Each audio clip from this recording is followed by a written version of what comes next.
देखिएगा सर, दिख रहा है, स्क्रीन दिख रहा है आपको? Yes sir. Yes sir. हाँ जी, चलिए। सेक्शन है अपना 115 जेईई, यानी अल्टरनेट मिनिमम टैक्स।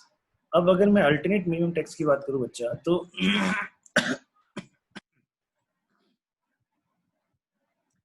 ये अल्टरनेट मिनिमम टैक्स किसके ऊपर एप्लीकेबल होता है? तो एलिजिबल पर्सन कौन रहेंगे? तो यहाँ पे जो एलिजिबल पर्सन रहेंगे वो एलिजिबल पर्सन होंगे any person other than company.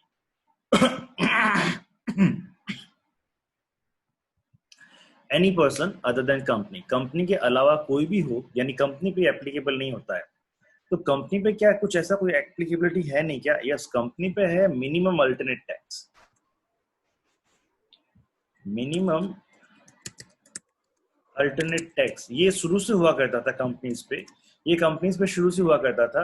लेकिन इस बार क्या किया गया, इस बार ये अदर देन कंपनी जो लोग हैं इनके ऊपर भी एक ऐसी कोई स्कीम लेके आई गई और उसका नाम रख दिया गया अल्टरनेट मिनिमम टैक्स।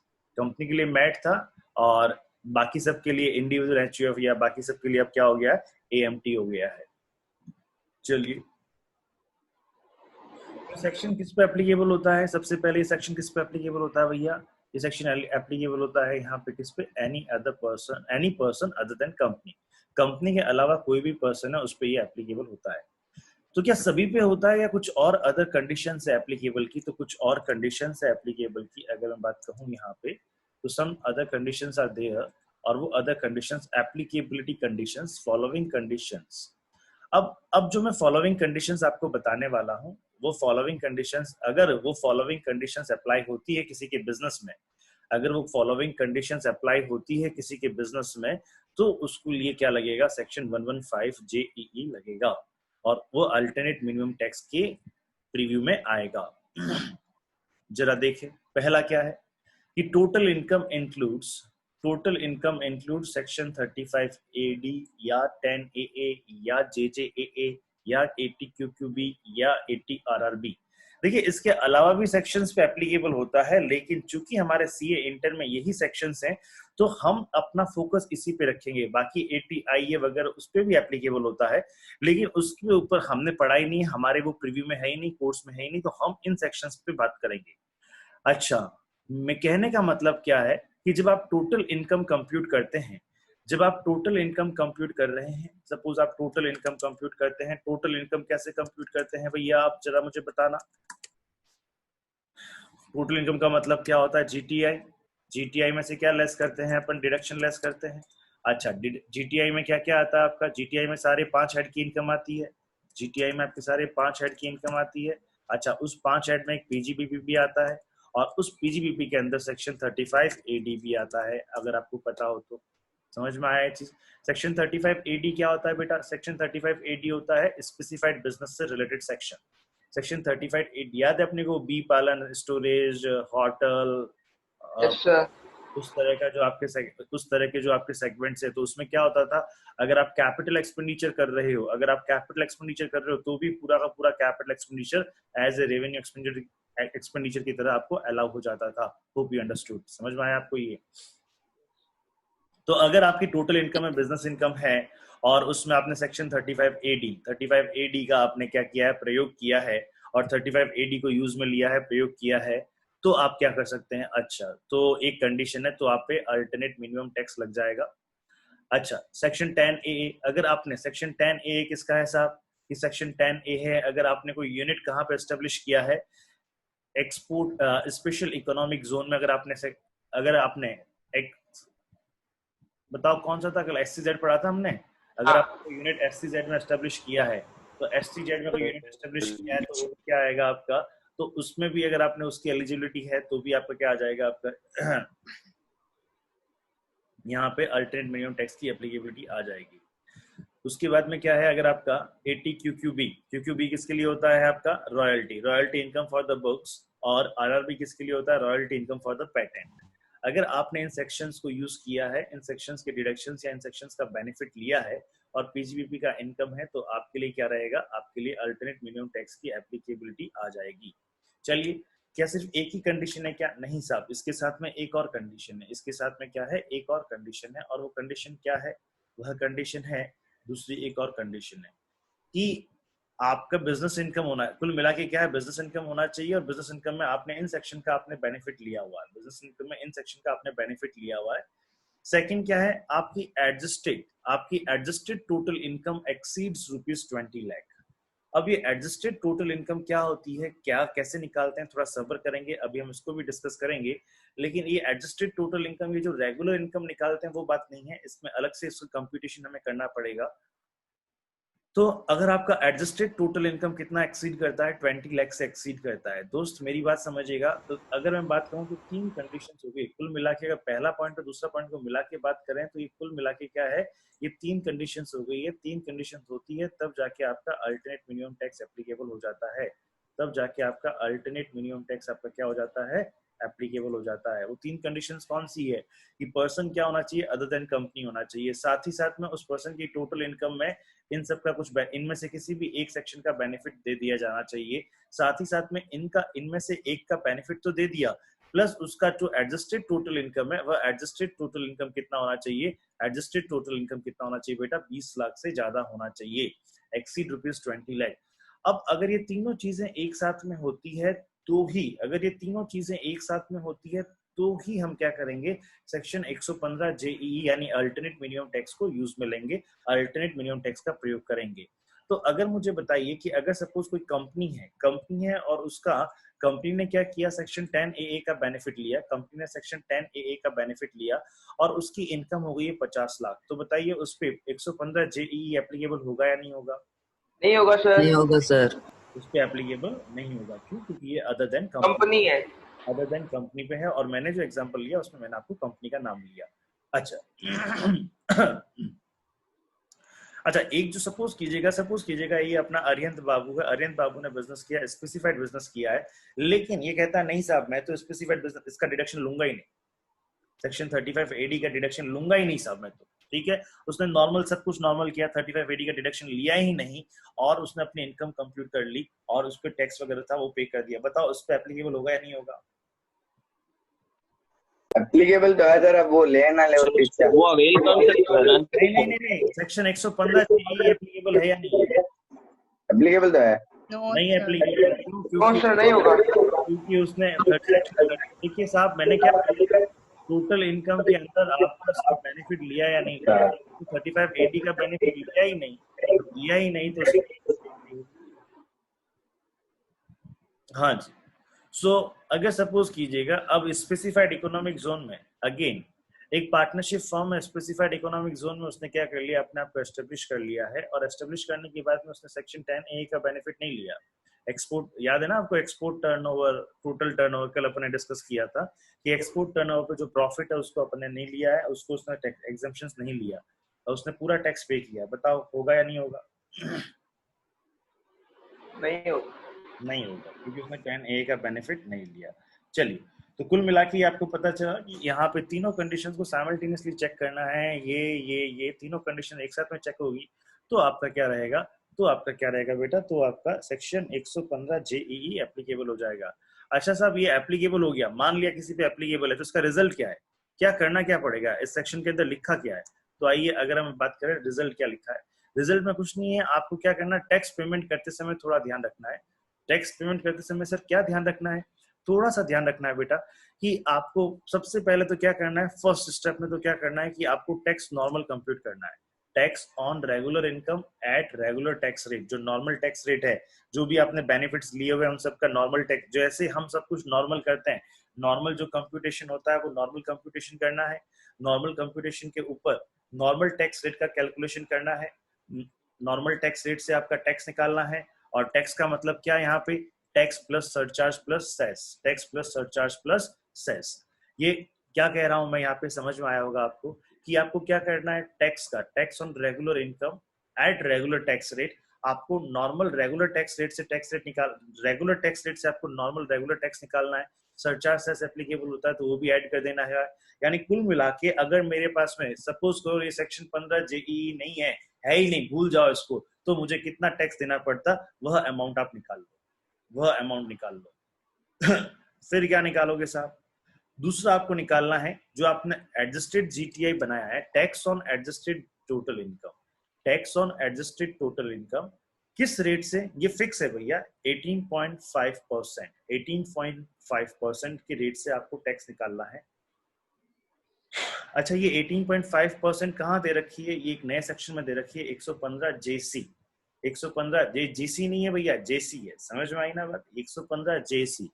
तो यहाँ पे क्या हो गया है, एक tax on adjusted total income at the rate of 18.5% under section 115 JC. Tax के साथ में अगर कोई सरचार्ज की एप्लीकेबिलिटी है, अगर सरचार्ज की एप्लीकेबिलिटी है या कोई एजुकेशन सेस की, सॉरी हेल्थ एजुकेशन सेस की एप्लीकेबिलिटी है, तो उसको भी हम ऐड कर देंगे। तो इस तरह से हमने क्या किया, हमने दो टैक्स निकाल लिए, एक टैक्स तो हमारा नॉर्मल इनकम से और एक टैक्स हमारा क्या हो गया 115 जेसी से। इसको बोलते हैं अल्टरनेट मिनिमम टैक्स। इसको क्या बोलते हैं, एक तरह से इसको हम बोलते हैं अल्टरनेट मिनिमम टैक्स, AMT, इसको हम बोलते हैं अल्टरनेट मिनिमम टैक्स। हाँ जी, समझ में आया जी आपको। फर्स्ट क्या कहता है, ये एलिजिबल पर्सन की बात करता है कि एलिजिबल पर्सन क्या होंगे। दूसरी किसकी बात करता है, एप्लीकेबल कंडीशंस की बात करता है। दूसरी किसकी बात करता है, एप्लीकेबल कंडीशंस की बात करता है। अच्छा, तीसरी किसकी बात करता है, ये कि एप्लीकेबल हो जाएगा उसके बाद में उसका क्या रिजल्ट रहेगा, ये चलिए, किसी को डाउट है इसमें? तो यहाँ पे सबसे पहले पॉइंट किस पे एप्लीकेबल रहेगा, तो अदर देन कंपनी एसएससी होना चाहिए, प्लस उसकी इनकम में इन ये जो 4-5 सेक्शन है, इसका कोई, इसमें से कोई भी एक सेक्शन का उसने बेनिफिट लिया हुआ हो। अच्छा, क्या एक से ज्यादा सेक्शन का बेनिफिट एक साथ हो सकता है क्या, बिल्कुल हो सकता है, कोई दिक्कत नहीं। अच्छा, उसके बाद में उसकी जो टोटल इनकम है वो एडजस्टेड टोटल इनकम कितने से ज्यादा होनी चाहिए, 20 लाख से ज्यादा होनी चाहिए। सर ये एडजस्टेड टोटल इनकम क्या है, अरे बेटा थोड़ा सब्र रख, अभी मैं बता दूंगा।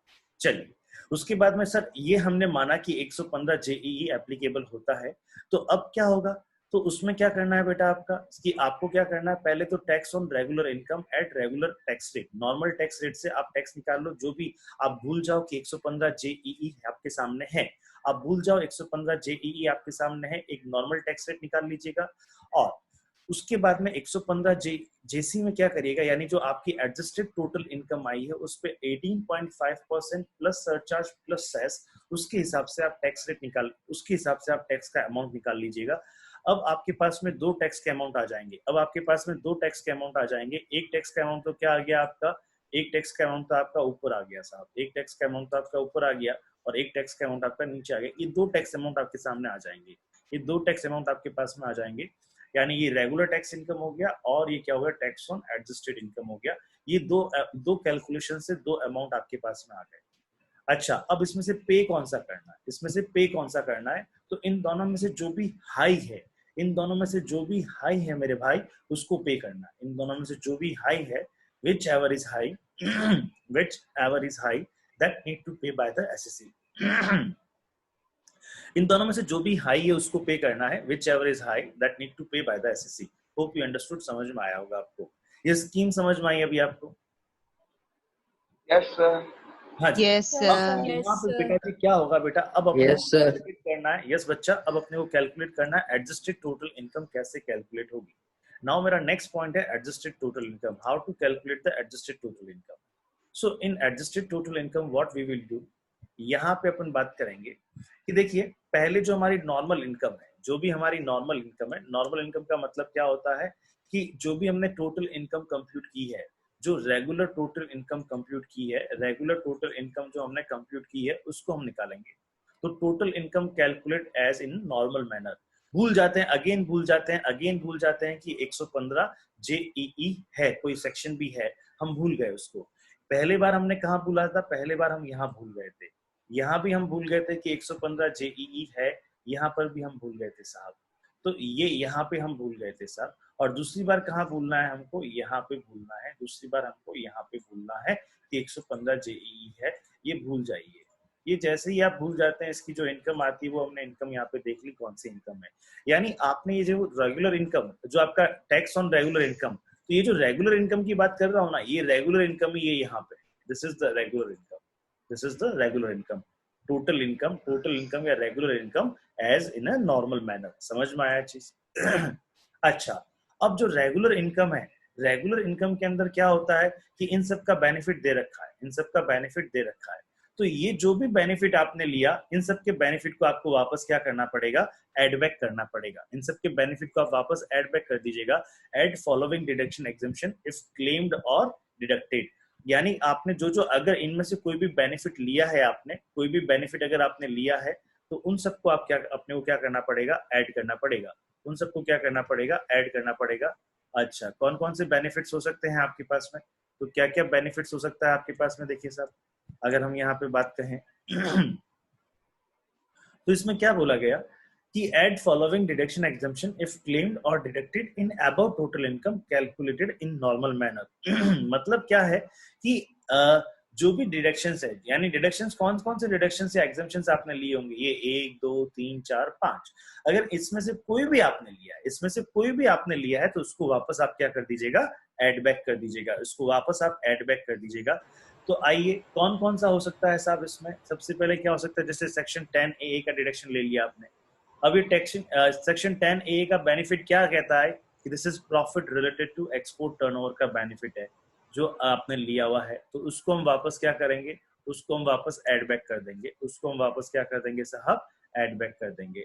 चलिए नेक्स्ट क्या है, अगर आपने कैपिटल एक्सपेंडिचर क्लेम किया है, अब कहाँ कैपिटल एक्सपेंडिचर क्लेम किया है, under section 35AD capital expenditure आपने क्लेम किया एज ए 100% डिडक्शन। देखिए ये सब क्या है, ये यहाँ पे अगर मैं बात कहूँ ना, तो दीज ऑल आर थिंग्स क्या है, ये सब और कोई भी हो सकता है, समझ में आई ना बात, ये डिडक्शंस भी हो सकता है, ये भी हो सकता है, इनमें से कोई एक भी हो सकता है और दोनों भी हो सकता है, इट्स ओके। तो अगर आपने ऐसा कोई एक्सपेंसेस, आपने कोई कैपिटल एक्सपेंडिचर था, आपने होटल बनाया है, आपने हॉस्पिटल्स बनाया, 100 बेड से ज्यादा का हॉस्पिटल है, और उसमें जितना भी आपने कैपिटल एक्सपेंडिचर किया सब आपने अपने P&L में डाल दिया, तो उसको भी आप क्या करेंगे, वापस यहाँ पे एड बैक कर देंगे, उसको भी आप वापस जो कैपिटल एक्सपेंडिचर है उसको एड बैक कर देंगे। उसके बाद में सपोज कीजिएगा next deductions under claim, deductions claim किया आपने 80 JJA QQB और RRB के अंदर, यदि कोई भी डिडक्शन आपने क्लेम किया है, JJA किसके लिए होता है भैया, additional employment cost, additional employment cost यदि आपका है तो उसके लिए JJA एप्लीकेबल होता है। अगर मैं बात कहूँ तो QQB किसके लिए होता है, royalty in case of books के लिए एप्लीकेबल होता है। RRB किसके लिए होता है आपका, in case of royalty of the patent होता है। तो अगर इसमें से यदि आपने कोई भी इनकम है, कोई भी डिडक्शन आपने क्लेम किया है, तो ये सारे के सारे वापस, ये सारी की सारी चीजें क्या हो जाएगी, इन भाई साहब में ऐड हो जाएगी, ये सारी की सारी चीजें इन भाई साहब में ऐड हो जाएगी, और हमारे पास में टोटल एक तरह का इनको ऐड करने के बाद में एक अमाउंट आ जाएगा। सर क्या ये adjusted GT adjusted total income है क्या, नहीं साहब। अब मुझे एक चीज बताइए, अगर आप एक चीज बताइए, सपोज मैं आपसे एक पूछता हूं कि यहाँ पे ये कैपिटल एक्सपेंडिचर जो हमने यहाँ पे 100% रिडक्शन मिल गया 35AD में, बाय द वे अगर 35AD में इसका डिडक्शन नहीं मिलता, सपोज नॉर्मल बिजनेस होता, 35AD में इसका डिडक्शन नहीं मिलता, तो इस एक्सपेंसेस से रिलेटेड कौन सा क्लेम करते, कौन सा एक्सपेंस या कौन सा सेक्शन हमें कुछ ना कुछ क्लेम दिलाता।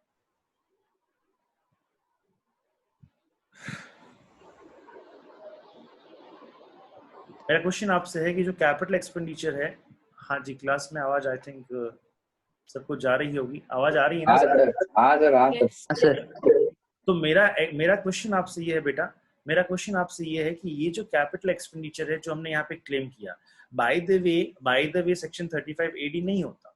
मैंने एक बिल्डिंग बनाई, उसको मैं बिल्डिंग बिजनेस में यूज कर रहा हूँ, तो उस बिल्डिंग से रिलेटेड मुझे क्या डिडक्शन मिलता, उस बिल्डिंग डेप्रिसिएशन क्या मिलता बेटा, डेप्रिसिएशन। तो अब वो ही डेप्रिसिएशन हमको क्या करना पड़ेगा, यहाँ पे अगर मैं बात कहता हूँ तो वो ही डेप्रिसिएशन को मुझे वापस क्या करना पड़ेगा, यहाँ पे लेस करना पड़ेगा, वही डेप्रिसिएशन को मुझे वापस यहाँ पे क्या करना पड़ेगा साहब, लेस करना पड़ेगा।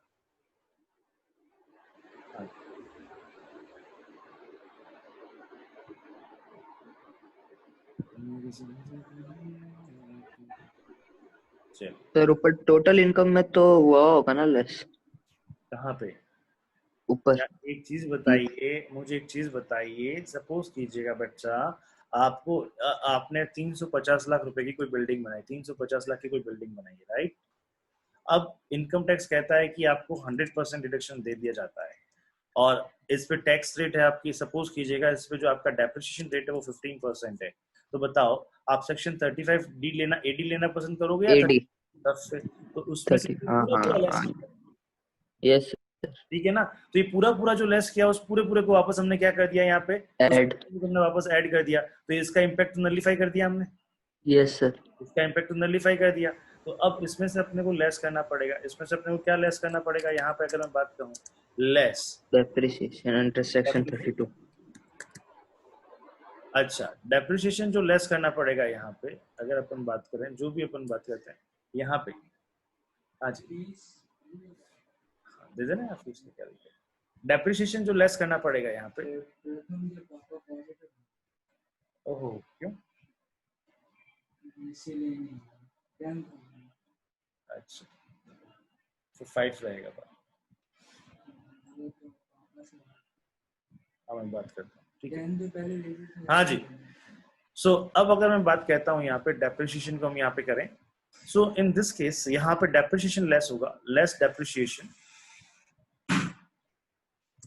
लेस करते हैं डेप्रिसिएशन, डेप्रिसिएशन कौन से अमाउंट पे लेस करेंगे, डेप्रिसिएशन ऑन, डेप्रिसिएशन ऑन किस पे लेस करेंगे बेटा जी डेप्रिसिएशन हम यहाँ पे बताओ, बिल्डिंग, हाँ जी depreciation on capital expenditure,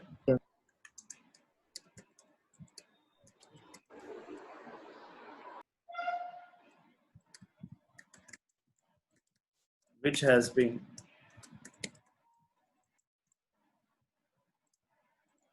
been claimed under section 35A। अच्छा और डेप्रिसिएशन भी जो होगा आपका depreciation as per section 32 on capital expenditure which has been claimed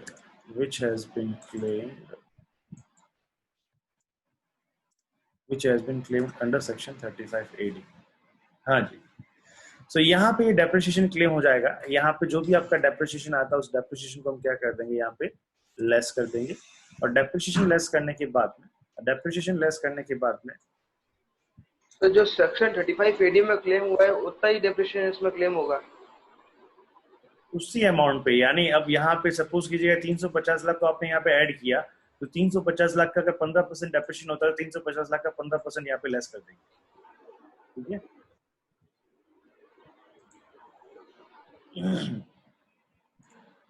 हाँ जी, ये एडलेस करने के बाद में अब ये जो हमारा अमाउंट आया है, that is your adjusted total income,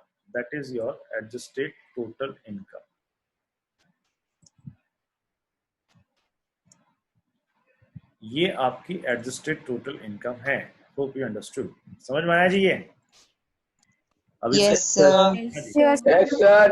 अब ये एडजस्टेड, तो देखो भैया जब क्वेश्चंस करेंगे तो सारा पहले अपने को दो तरह की इनकम निकालनी पड़ेगी, पहले आप एक नॉर्मल इनकम निकाल लो और एडजस्टेड टोटल इनकम निकाल लो, ये दोनों इनकम निकालेंगे, उस पर टैक्स कंप्यूट करेंगे, ये सारी बातें अपने को करना पड़ेगा।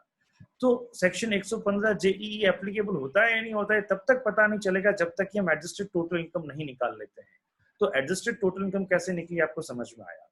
चलो उसके बाद में क्या करेंगे, अब भैया अब आप ये तो समझ में आ गया आपको, अब देखिए अब थोड़ा सेक्शन का मुद्दा समझें, इस सेक्शन का मुद्दा क्या था।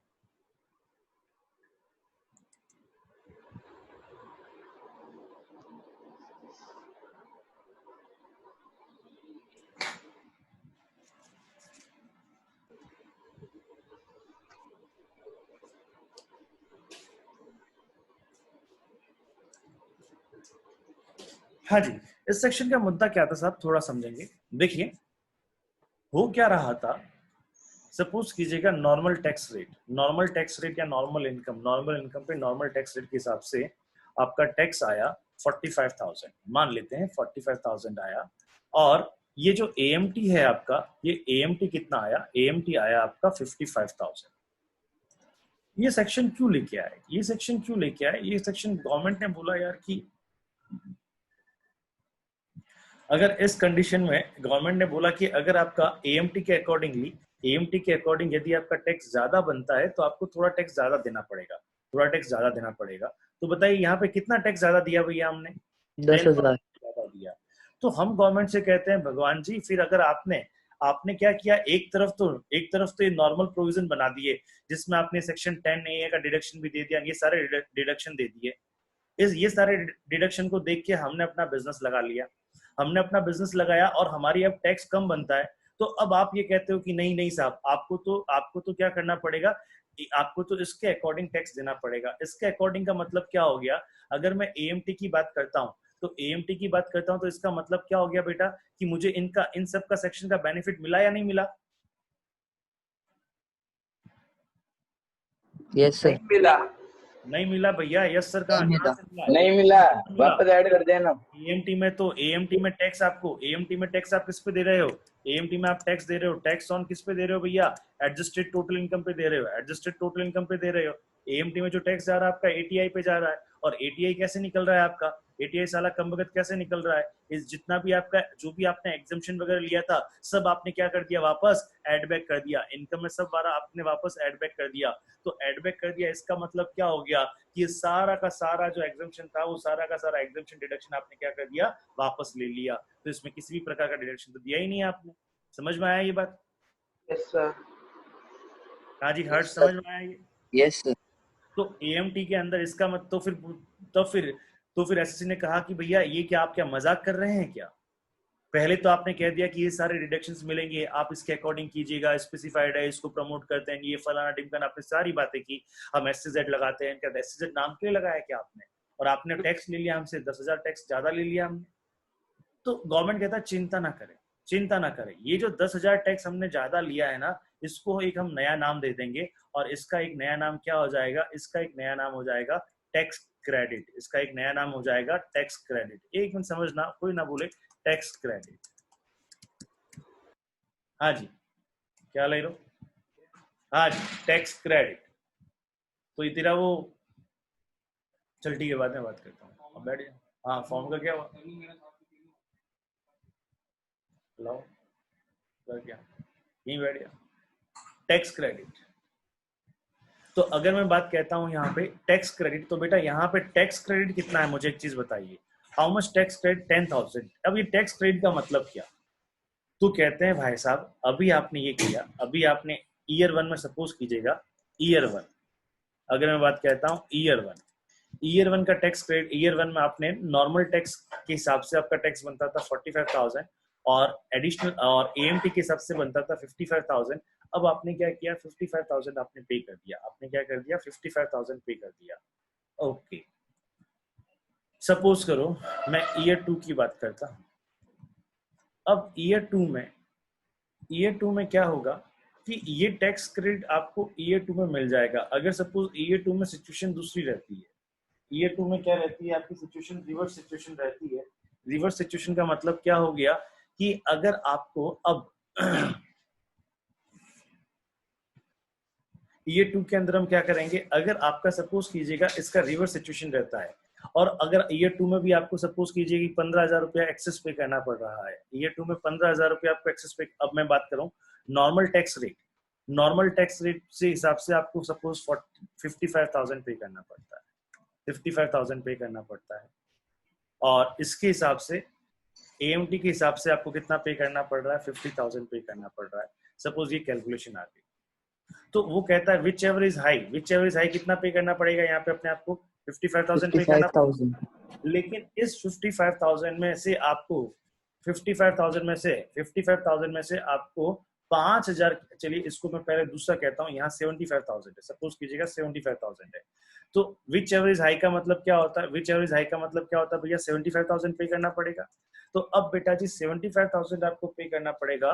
तो ऐसी कंडीशन में उन्होंने, गवर्नमेंट ने बोला कि आपने पिछले साल 10,000 रुपए से ज्यादा पेमेंट किया था, इसकी रेट को हम इस साल एडजस्ट कर लेते हैं, और अब यहाँ पे क्या करेंगे? -10,000 कर देंगे, और -10,000 करते ही अब आपको कितना पे करना है?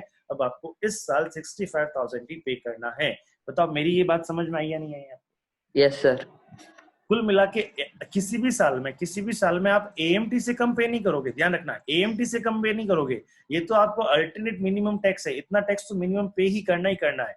अब सपोज करो यहाँ पे 55,000 टैक्स होता, यहाँ पे 55,000 टैक्स होता, तो वैसे देखा जाए तो कितना पे करना है आपको, 55,000 पे करना है, लेकिन आपको टैक्स क्रेडिट मिल जाएगी। अब बताओ यहाँ पे टैक्स क्रेडिट कितने की मिलेगी?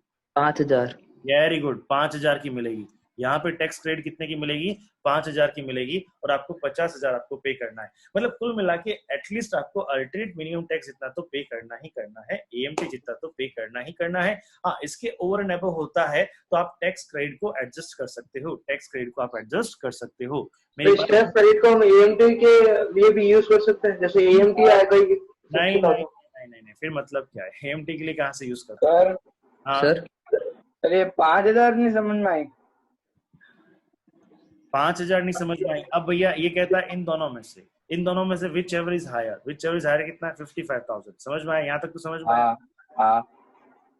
अब हमने कहा यार कि हमने सर पिछले साल, फिर हमने कहा कि सर हमने तो पिछले साल 10,000 का ज्यादा टैक्स पे कर दिया, हमने तो पिछले साल 10,000 का टैक्स ज्यादा पे कर दिया था। उसने कहा साहब 10,000 का टैक्स ज्यादा पे कर दिया, हम मान रहे हैं आपने 10,000 का टैक्स ज्यादा पे कर दिया, आपको 10,000 की क्रेडिट यहाँ मिलनी चाहिए। तो हमने कहा कि साहब तो फिर माइनस करो ना यहाँ से 10,000, फिर माइनस करो यहाँ से 10,000। तो हमने कहा माइनस 10,000 करते हैं तो एकदम कितना आ जाता है? 45,000 आ जाता है। नहीं, इतना टैक्स आपको कम से कम मिनिमम तो कितना पे करना पड़ेगा? 50,000 तो पे करना ही करना पड़ेगा। अल्टरनेट मिनिमम टैक्स हमारा कितना? 50,000 तो पे करना ही करना पड़ेगा। तो ऐसे करने से फिर इस 10,000 की जगह मैं कितना क्रेडिट दूंगा बेटा? 5,000 क्रेडिट दूंगा। कितना क्रेडिट दूंगा? 5,000। 5,000, ठीक है सर, आ गया। और फिर ईयर सेकंड में आपकी ये जो बैलेंस क्रेडिट है, ये बैलेंस क्रेडिट जो है आपकी, ये बैलेंस क्रेडिट बेटा कितने की बैलेंस क्रेडिट कितने की बची? 5,000। 5,000 कैरी फॉरवर्ड हो जाएगी फॉर द नेक्स्ट ईयर। ये कैरी फॉरवर्ड हो जाएगी फॉर द नेक्स्ट ईयर। क्या चाहिए? सर ये कितने साल तक हो सकता है? क्या कह रहे हो? कितने साल तक? ये 15 साल तक कैरी फॉरवर्ड हो सकती है साहब, अगले 15 साल। यानी जिस ईयर में आपका, जिस असेसमेंट ईयर में आपका क्रेडिट इरेज हुआ है, बना है, क्रेडिट मतलब क्रेडिट आपका इंक्रीज हुआ है, बना है, उस ईयर से अगले आने वाले 15 साल तक आप इसको कैरी फॉरवर्ड कर सकते हो। यस। समझ में आ और गया? सर अगर एएमटी मतलब वापस से नहीं हो सकता है, और अगर वापस एएमटी हो तो वापस वो क्रेडिट में और क्रेडिट ऐड हो जाएगा। अब सपोज करो सेकंड ईयर यहाँ पे क्या हुआ? 40,000 है, यहाँ किसके हिसाब से क्या है? अरे भैया कौन है ये? किसका ये वीडियो? अरे अमन अली फिर उठ गया यार, वीडियो क्यों ऑन कर रहे हो तुम लोग? हाँ जी। अब सपोज कीजिएगा यहाँ पे सेकंड ईयर में क्या हुआ? यहाँ पे 40,000 ही है, यहाँ पे 40,000 ही है, और यहाँ कितना है? 50,000 है। तो कितना पे करना पड़ेगा आपको? 50,000। ये तो करना ही करना पड़ेगा। अब यहाँ कोई क्रेडिट वेडिट यूज नहीं आएगी भैया, अब कोई क्रेडिट वेडिट यूज नहीं आएगी। उल्टी इस करंट ईयर की भी 10,000 की क्रेडिट हो जाएगी। Yes sir. इस करंट ईयर की भी आपकी 10,000 की क्रेडिट हो जाएगी। तो आपकी टोटल क्रेडिट कितना, बैलेंस क्रेडिट कितना रहेगा? 20। यहाँ पे फिर 20,000 आप कैरी फॉरवर्ड करोगे, 20,000 आप कैरी फॉरवर्ड करोगे। समझ में आया चीज? यस। गवर्नमेंट को क्या बेनिफिट हुआ? ऑफिस जब क्रेडिट देना तो ये 20,000 पे अपन को इंटरेस्ट मिलेगा? देखिए गवर्नमेंट को ये बेनिफिट हुआ, उनको टैक्स जल्दी मिल गया। आप ये देखिए, ये 50,000 तो आज मिल गया, लेकिन इसका बेनिफिट आने वाले टाइम में मिलेगा। तो गवर्नमेंट को टाइम वैल्यू ऑफ मनी का बेनिफिट हुआ, ठीक है। और 15 साल तक सपोज कीजिएगा आप इसको यूज ही नहीं कर पाए, तो ये क्रेडिट आपकी लैप्स हो जाएगी, कुछ नहीं हो पाएगा उसका। क्या सर? हाँ जी। इस पे इंटरेस्ट भी मिलेगा वापस? नहीं, कहीं कोई इंटरेस्ट कुछ नहीं मिलता है, ठीक है। हाँ जी। अब सपोज सर एक बार एक मिनट पहले मुझे एक बात बोलने दो, फिर मैं आपसे आपका पॉइंट लेता हूँ। ईयर थ्री में क्या हुआ कि मेरा जो इनकम, सब कुछ ठीक है, लेकिन मेरा एडजस्टेड टोटल इनकम मेरा क्या हुआ? वह 19 लाख ही है। तो बताओ ईयर 3 में एएमटी एप्लीकेबल होगा क्या? नहीं होगा। EMT not applicable. नो, नहीं होगा।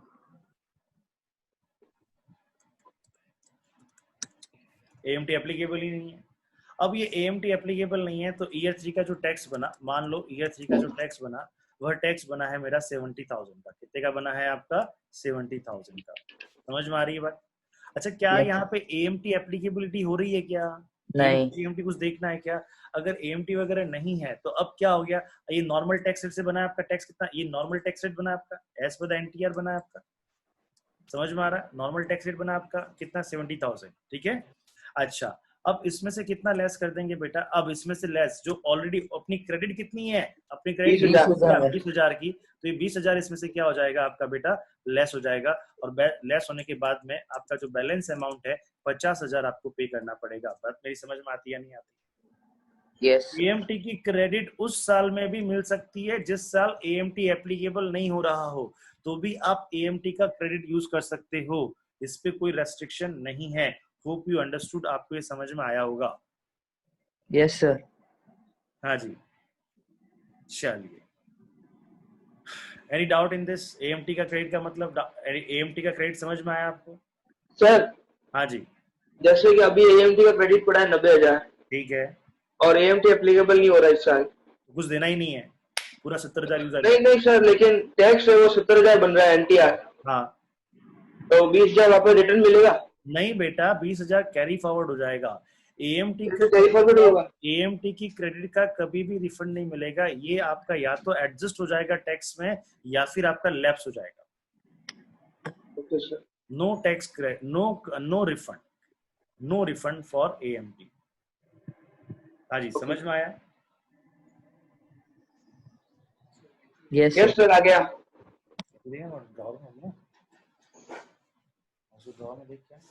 हाँ जी। सो अब बताओ एएमटी कब एप्लीकेबल कब होगा? जब एक्चुअली क्या 20 लाख होगा, और एंड में क्या है कि यहाँ पे तो टैक्स क्रेडिट की अब हम बात करते हैं टैक्स क्रेडिट की। अब चलिए, टैक्स क्रेडिट के जितने भी प्रोविजंस मैंने आपको बताए, ये सेक्शन जिस सेक्शन में दे रखा है वो है 115 जेडी। 115 जेडी जोधपुर डिवीजन में ये सेक्शन दे रखे हैं साहब। अच्छा, क्या सेक्शन है? सबसे पहले पहला पॉइंट अपन देखें तो पहला पॉइंट क्या है भैया? This section applicable only when actual tax payment is, किसके हिसाब से होता है आपका? एएमटी के हिसाब से होता है। समझ में आ रहा है कि नहीं आ रहा है? एक्चुअल टैक्स पेमेंट किसके अकॉर्डिंग होता है? Actual tax payment is AMT, alternate minimum tax payment आपने किया है। समझ में आ गया? चलिए, तो उसके बाद में मींस क्या हो गया? योर एक्चुअल टैक्स पे ये एएमटी से कब पे करते हैं? एएमटी से कब पे करते हैं? जब नॉर्मल टैक्स रेट से आपका जो टैक्स आता है, जो एक्चुअल टैक्स है आपका, वो तो आपका कम है, और एएमटी से टैक्स क्या है? ज्यादा है। तो means actual tax as per the normal tax rate, ये पढ़ रहा हूं मैं यहाँ पे, मींस ये पढ़ रहा हूँ ये लाइन में, means actual tax as per the normal tax rate is less than the tax calculated under section 115 JC. बात समझ में आता है जी आपको? चल, तो फिर टैक्स, हाँ जी, फिर टैक्स क्रेडिट क्या होगा आपका? टैक्स क्रेडिट बताओ क्या होगा? टैक्स क्रेडिट क्या होगा आपका? अब यहाँ पे टैक्स क्रेडिट क्या हुआ? एएमटी माइनस एनटीआर, एनटीआर का टैक्स। Yes sir. तो टैक्स क्रेडिट आपका क्या हो जाएगा बेटा? AMT minus actual normal tax. समझ में आता है ये चीज? चलिए, क्या करेंगे साहब इस टैक्स क्रेडिट का? The above tax rate will be carry forward to set off in next assessment years. हाँ जी, the above tax rate will be can be carried forward for set off in the next assessment years, maximum up to 15 assessment years। चलिए साहब, और इसके साथ ही साथ में the tax rate allowable even if adjusted total income does not exceed rupees 20 lakh in the year of set off। खूब, ये tax rate उस समय भी एप्लीकेबल होगी यदि आपका एएमटी एप्लीकेबल नहीं होता है, तो भी आप टैक्स क्रेडिट को क्या कर सकते हैं? एडजस्ट कर सकते हैं, जैसा कि मैंने आपको अभी बताया। तो बताइए, ये आपको टैक्स क्रेडिट का प्रोविजन समझ में आया या नहीं आया? आ गया सर। Any doubt? अब आप बताइए। सर वो थोड़ा सा ऊपर स्क्रॉल करना तो लिखना है ऊपर, और मतलब स्टार्टिंग से थोड़ा वो। सर पीडीएफ भेजेंगे ना रे? ये पूरा भेजेंगे सर, लिख लेना आराम से। समझ में आया ना ये आपको? ये 115 यस जाइए सर। भैया, ये हाँ देखिए, हाँ। ये और ये ध्यान रखना, ये सेक्शन आएगा ही आएगा, क्योंकि ये नया एप्लीकेबल हाँ। हुआ है, तो ये सेक्शन आने की प्रबल संभावना है। Yes sir. हाँ, हर्ष बाबू, तू मेरे को एक बार मैट पूछ रहा था, एमएटी पूछ रहा था। हाँ, एमएटी नहीं है बेटा, एएमटी एएमटी है। नहीं, एएमटी पूछा था सर। अच्छा अच्छा अच्छा। मैट जो है, मिनिमम अल्टरनेट टैक्स जो है, वो कंपनी के लिए एप्लीकेबल होता है, और इनके लिए एप्लीकेबल होता है ये चीज। चलिए, एक क्वेश्चन दिया हुआ, अपन वो क्वेश्चन कर लेते हैं। मेरी जिंदगी में आके, हाँ जी,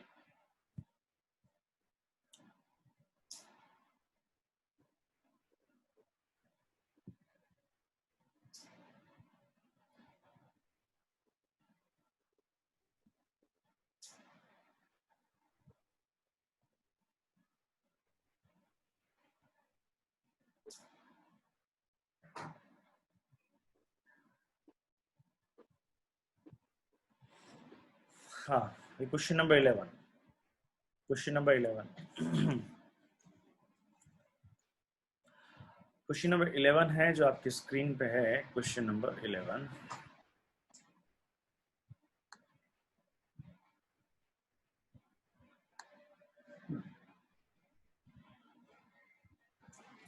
दिख रहा है जी, सबको दिख रहा है? हाँ सर। हाँ जी, पढ़िए साहब, क्वेश्चन नंबर 11 पढ़ते हैं, क्या कहता है ये हमारा क्वेश्चन। पढ़ो जी। हाँ, पढ़ भाई पढ़। Mr. X, an individual set up an unit in special economic zone in the financial year 2015-16 just a minute, for production of special washing एक machines. मिनट, The unit अरे fills भाई रुक, special economic zone, special economic zone का मतलब क्या हो गया, कौन सा सेक्शन एप्लीकेबल हो गया? 10 ठीक है साहब। ए अच्छा, कौन से ईयर में हुआ ये? 15-16 15-16 में हुआ। और अभी हमारा ईयर कौन सा चल रहा है? 19-20। कौन सा चल रहा है? 19-20। चलिए, तो अगर मैं यहाँ पे देखूं, यहाँ पे अगर फर्स्ट 5 इयर्स के अंदर आया था। क्वेश्चन नंबर 11 उसने एक SCZ में यूनिट एस्टेब्लिश किया था, SCZ यूनिट लगाया था उसने। कौन सी ईयर में लगाया भैया, ये मुझे बताओ। ईयर 2015-16 में लगाया। अच्छा, SCZ का हमारा एक रूल है यार, SCZ का एक हमारा रूल है, हमने पिछले कल देखा था कि फर्स्ट 5 ईयर तक 100% एक्सपोर्ट प्रॉफिट क्या होता है? एग्जेम्प्ट होता है। फर्स्ट 5 ईयर तक 100% प्रॉफिट, एक्सपोर्ट प्रॉफिट क्या होता है? एग्जेम्प्ट होता है। तो यहाँ पे चेक करें, ये SCZ 15-16 अभी हमारा कौन सा फाइनेंशियल ईयर है? ये फाइनेंशियल ईयर 2019-20। क्या ये पहले 5 सालों में आता है क्या? तो 15-16, यस सर, 18-19-20 जैसे आता है, ये 5वां साल ही है साहब। तो इसका मतलब क्या हो गया? 100% जो 100% एक्सपोर्ट प्रॉफिट है, 100% जो एक्सपोर्ट प्रॉफिट होगा वो क्या होगा आपका? वो एग्जेम्प्ट होगा, वो एग्जेम्प्ट होगा, एग्जेम्प्ट अंडर सेक्शन 10AA। समझ में आती है चीज? यानी जब हम नॉर्मल टैक्स कंप्यूट करेंगे, तो नॉर्मल टैक्स कंप्यूट करेंगे तो बेटा जी सेक्शन 10AA का हम एग्जम्पशंस लेंगे। Hope you understood. क्लियर ये पॉइंट? चलिए, यस सर। अब यहाँ पे देखिए, अब आगे पढ़ते हैं क्या कहता है ये। हाँ जी, ड्यूरिंग द फाइनेंशियल ईयर, बताइए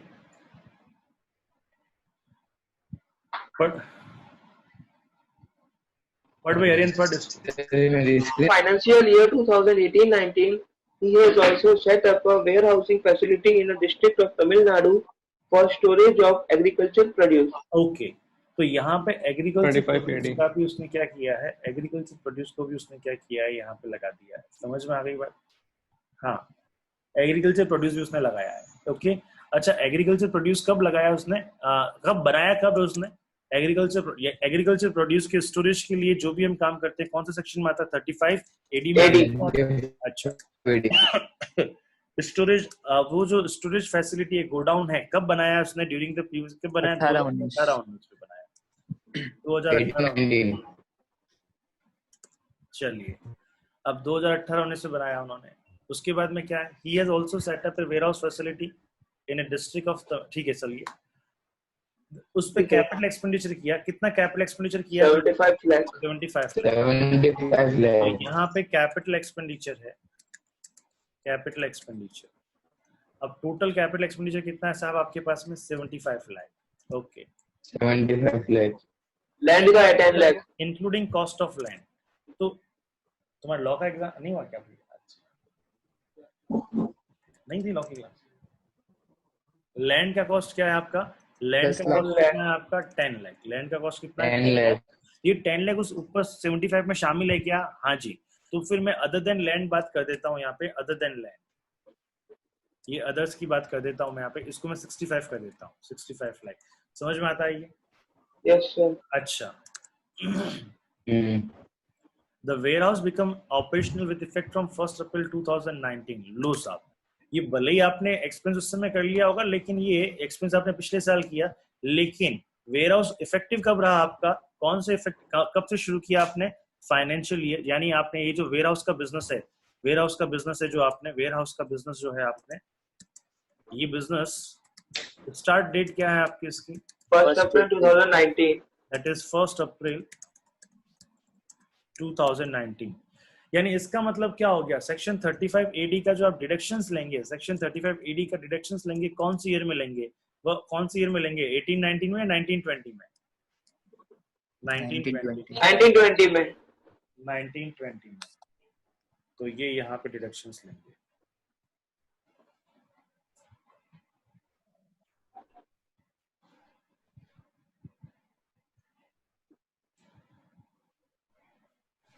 चलिए, समझ में आ रहा है आपको ये? Yes, sir. sir.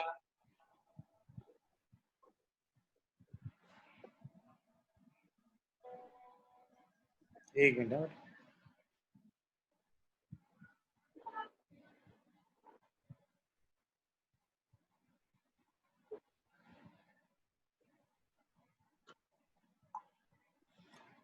हाँ जी। सो अब यहाँ पे अगर हम देखें तो इसका मतलब अगर मैं बात कहता हूँ फाइनेंशियल ईयर 2019-20 में क्या हुआ है, दो कांड किए हैं साहब। एक तो कौन सा है, ये आपका 100% एक्सपोर्ट प्रॉफिट वाला बेनिफिट इसने लिया है, और एक सेक्शन 35 AD वाला बेनिफिट लिया है, एक सेक्शन 35 AD वाला बेनिफिट लिया है। समझ में आता है ये चीज आपको?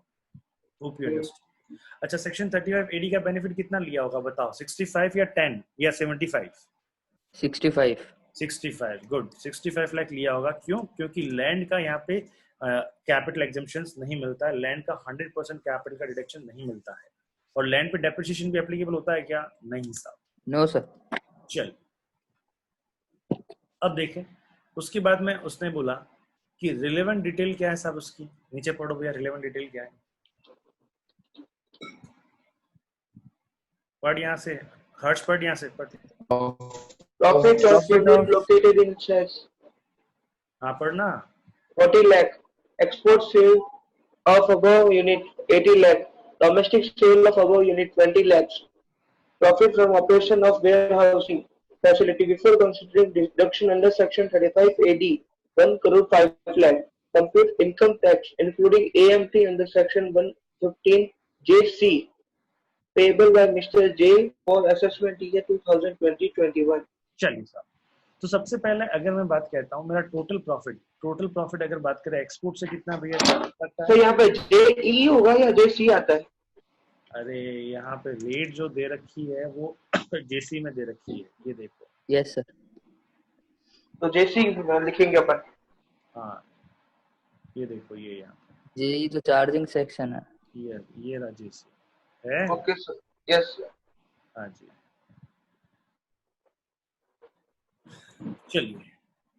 तो अब देखिए, अगर मैं नॉर्मल बात करता हूँ, एक बार नॉर्मल की बात करें तो टोटल प्रॉफिट कितना भैया? 40 लाख है। अच्छा, इस 40 लाख कितने पे प्रॉफिट हुआ आपका बताओ? 1 करोड़ पे। 1 करोड़ पे हुआ है। 1 करोड़ पे समझ में आ रहा है ना आपका एक्सपोर्ट सेल है आपका, ये बाकी सबको भी समझ में आ रहा होगा, मैं ये मान के चल रहा हूँ। तो ये अब मुझे एक चीज बताइए, एक्सपोर्ट सेल कितनी है आपकी? 80 लाख। 80 लाख। एक्सपोर्ट सेल कितनी है? 80 लाख की है। तो 40 लाख का 80% एक तरह से क्या हो जाएगा?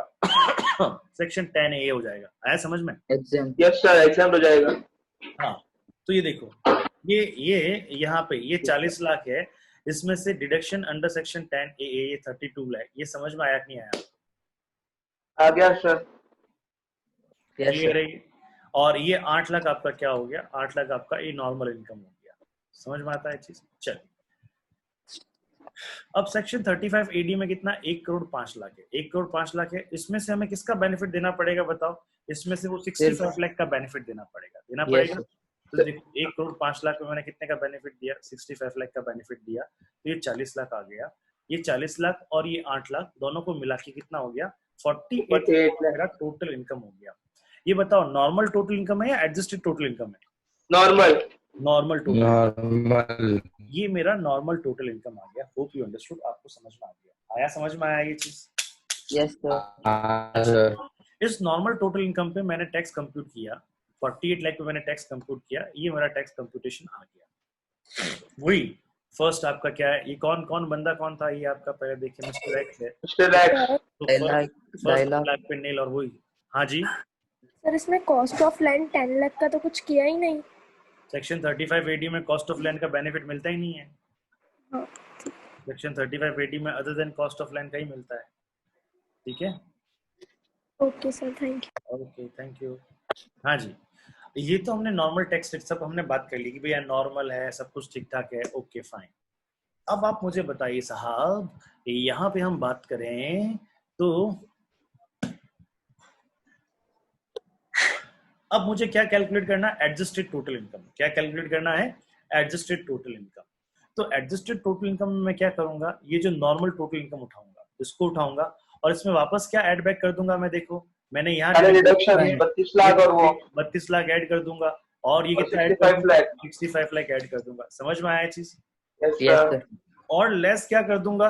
डेप्रिसिएशन 65 लाख पे डेप्रिसिएशन, 65 लाख पे डेप्रिसिएशन। आया डेप्रिसिएशन समझ में आया कि नहीं आया ये चीज? यस सर यहाँ पे ये वेयर हाउस है तो वेयर हाउस पे, अच्छा चलिए इसको ओपन कर लेते हैं। यहाँ पे एडजस्टेड टोटल इनकम निकालते हैं। एडजस्टेड टोटल इनकम देखिए, टोटल इनकम कितनी थी आपकी? नॉर्मल टोटल इनकम कितनी है?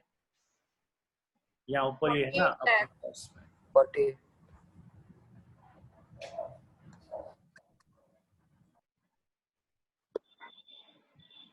चलिए यहाँ देखिए, हाँ इन सबको मैं हटा देता हूँ।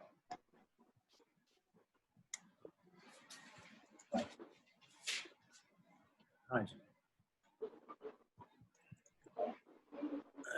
नॉर्मल टोटल यहाँ पे देखिए, यहाँ पे आते हैं। नॉर्मल टोटल इनकम कितनी थी भैया? 48 लाख। Yes sir. ये 48 लाख। अच्छा 10A के अंदर डिडक्शन लिया था क्या आपने?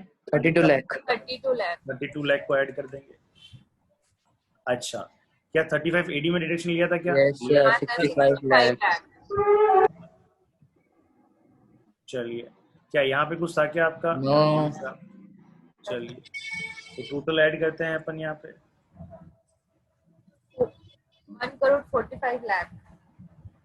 1,45 लाख। ओके यस सर अच्छा, डिडक्ट डेप्रिसिएशन 65 लाख का कितना परसेंट अपना करेंगे अपन? 10% 10%, क्योंकि 10%। बिल्डिंग पे डेप्रिसिएशन 10% से होता है तो इसका 10% यहाँ पे लेस कर देंगे अपन यहाँ पे। तो कितना आ जाएगा? रेजिडेंशियली मानेंगे। हाँ जी, तो बिल्डिंग रेजिडेंशियली मानेंगे। कॉमर्शियल बिल्डिंग है ना बेटा, स्टोरेज है ना, रेजिडेंशियल पे तो 5% ही है। हाँ ठीक है। ठीक है ना, स्टोरेज। 1,38,50,000 तो ये कितना आ गया आपका? 1,38,50,000। अच्छा अब वो कहता है इस पे ये एडजस्टेड टोटल इनकम आ गया, इस पे आपको टैक्स कैलकुलेट करना है। तो टैक्स किस रेट से होगा भैया मुझे बताओ? 18.5 tax at the rate of 18.5 18.5% से ले लो। अच्छा कितना ले लो आप यहाँ पे? 18.5% से कितना ले लो यहाँ पे? देखिए कितना हो गया? 25 लाख 62,250 132.5%। समझ में आ रहा है? अच्छा यस अब सर। इस पे सरचार्ज भी एप्लीकेबल होगा। क्यों? क्योंकि आपकी इनकम 50 लाख से ऊपर है। इफ यू रिमेम्बर 1 करोड़ से ऊपर जा रही है हाँ जी 1 करोड़ से ऊपर जा रही है तो देखो 15% हो गया सरचार्ज। सरचार्ज कहाँ था? ये कहीं पे यहाँ पे था, ये रहा सरचार्ज। 1 करोड़ से इनकम ऊपर जाती है तो सरचार्ज कितना परसेंट है? 15% है। तो ये यहाँ पे 15% यहाँ पे ले लेंगे अपन। सरचार्ज कहाँ गया रे? नीचे कहाँ गया रे? ये रहा सरचार्ज। सर अगर है ना इस पे रिलीफ वगैरह थोड़ी मिलता है। अरे क्या रे, रिलीफ किसको मिलता है भाई? अब क्या रिलीफ मिलेगा? 1,38 ले गया नहीं 1 करोड़ 1 लाख होती तो हाँ, रिलीफ मिलता है तो मिलेगा। तो एक मिनट पहले तो आप मुझे जवाब तो देने बोलने दें, दे। है ना? आप मुझे जवाब देने दें, क्वेश्चन आप पूछें जवाब मुझे देने दें। हाँ जी, सो यहाँ पे सरचार्ज कितना? 15%। ये 15% सरचार्ज, ये टोटल आया। और इस टोटल पे क्या लगेगा आपका? Cess 4% 4%। Cess at the rate of 4%। Surcharge किस रेट से लगा आपका? सरचार्ज 15%। और सेस लगेगा आपका एट द रेट ऑफ 4%। चलिए अब यहाँ पे इसका 4% और तो टोटल टैक्स कितना आ गया आपके पास में? टोटल टैक्स आ गया आपके पास में 30,64,450 तो इसको अपन राउंड ऑफ कर राउंडिंग देंगे। Of under section 288। 288B 288B में राउंडिंग ऑफ कर देंगे। चलिए तो अब देखिए अगर मैं बात कहूँ आपका नॉर्मल टैक्स कितना आया था भैया? नॉर्मल टैक्स कितना आया था? 13,02,600। समझ में आ रहा है? और Yes. AMT से कितना टैक्स आ गया आपका? 30,64,450। समझ में आ रहा है? Yes sir. ये नॉर्मल टैक्स 13,02,600। तो अब यहाँ पे नॉर्मल टैक्स देखिए, अगर मैं बात कहता हूँ, अब यहाँ पे देखें नॉर्मल टैक्स। नॉर्मल टैक्स कितना बाबू? नॉर्मल टैक्स कितना है आपका यहाँ पे? 13,02,600। 2,600। और ये आपका है AMT। Normal tax 13,02,600। हाँ ठीक है। तो अब बताइए हमें टैक्स कौन कितना पे करना पड़ेगा? AMT पे करना पड़ेगा। Yes AMT। सर। और आपकी टैक्स क्रेडिट कितनी हो जाएगी? हाँ सर। 17 लाख। यस। अब अच्छा, टैक्स क्रेडिट कितना हो जाएगा? Done done. ये तो टैक्स क्रेडिट है। आया जी? समझ में आया आपको? यस सर आया। कैसे है? एक प्रिंट में डाल देना फाउंडेशन का। एक सेकंड क्लियर है साहब? ये तो सेक्शन, मैंने आपको सेक्शन 115 JEE JC आज की क्लास नहीं है, JD ये सब बता दिया मैंने आपको। होप यू अंडरस्टूड, आपको समझ में आया होगा। ये देखो, ये पहले ये कैलकुलेट हुआ, फिर क्या हुआ? अल्टरनेट मिनिमम टैक्स अपने निकालेंगे तो पहले एडजस्टेड टोटल इनकम निकाली अपन ने। ये एडजस्टेड टोटल इनकम कितनी आ गई, उस पर अपन टैक्स निकाल दिया, और उस पर टैक्स निकाल दिया तो अपन टैक्स कितना पड़ेंगे?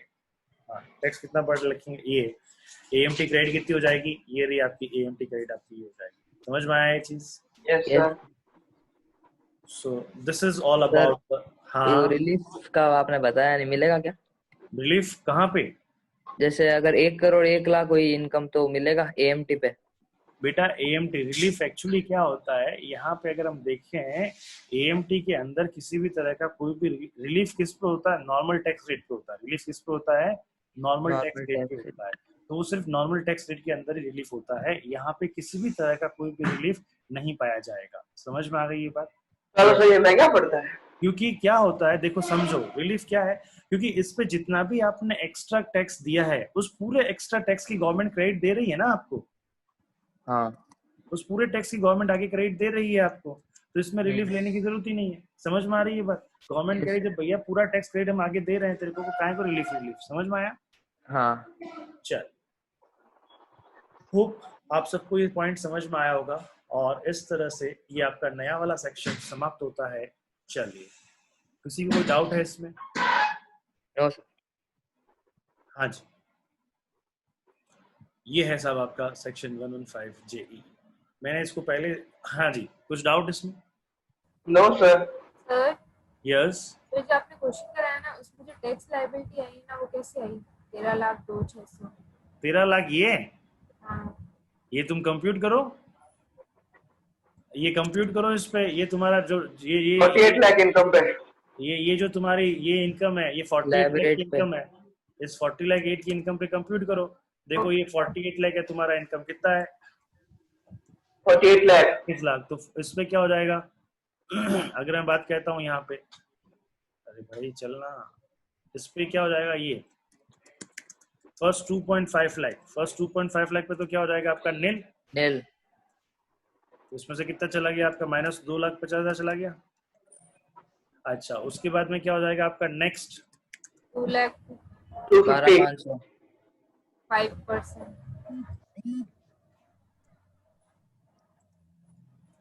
अरे अरे ये L है यार। लाख लिखो। अरे हाँ सर, सर लिख रहा हूँ। कितना? 12,500। Yes sir.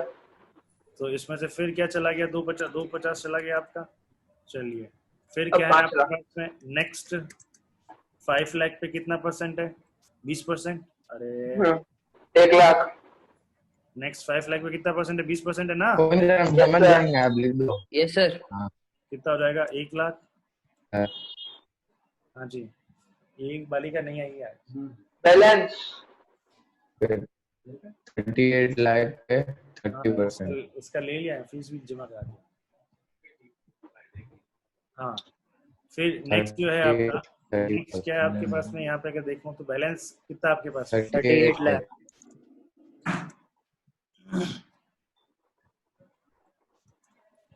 अब यहाँ पे -2, ये -5 है। चलिए,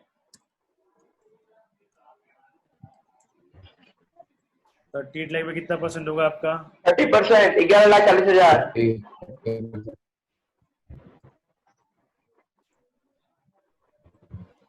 12,52,500।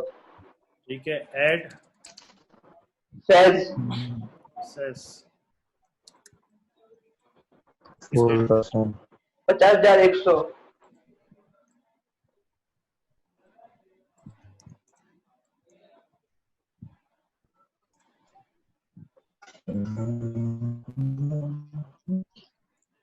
कैसे आया भाई? ठीक है।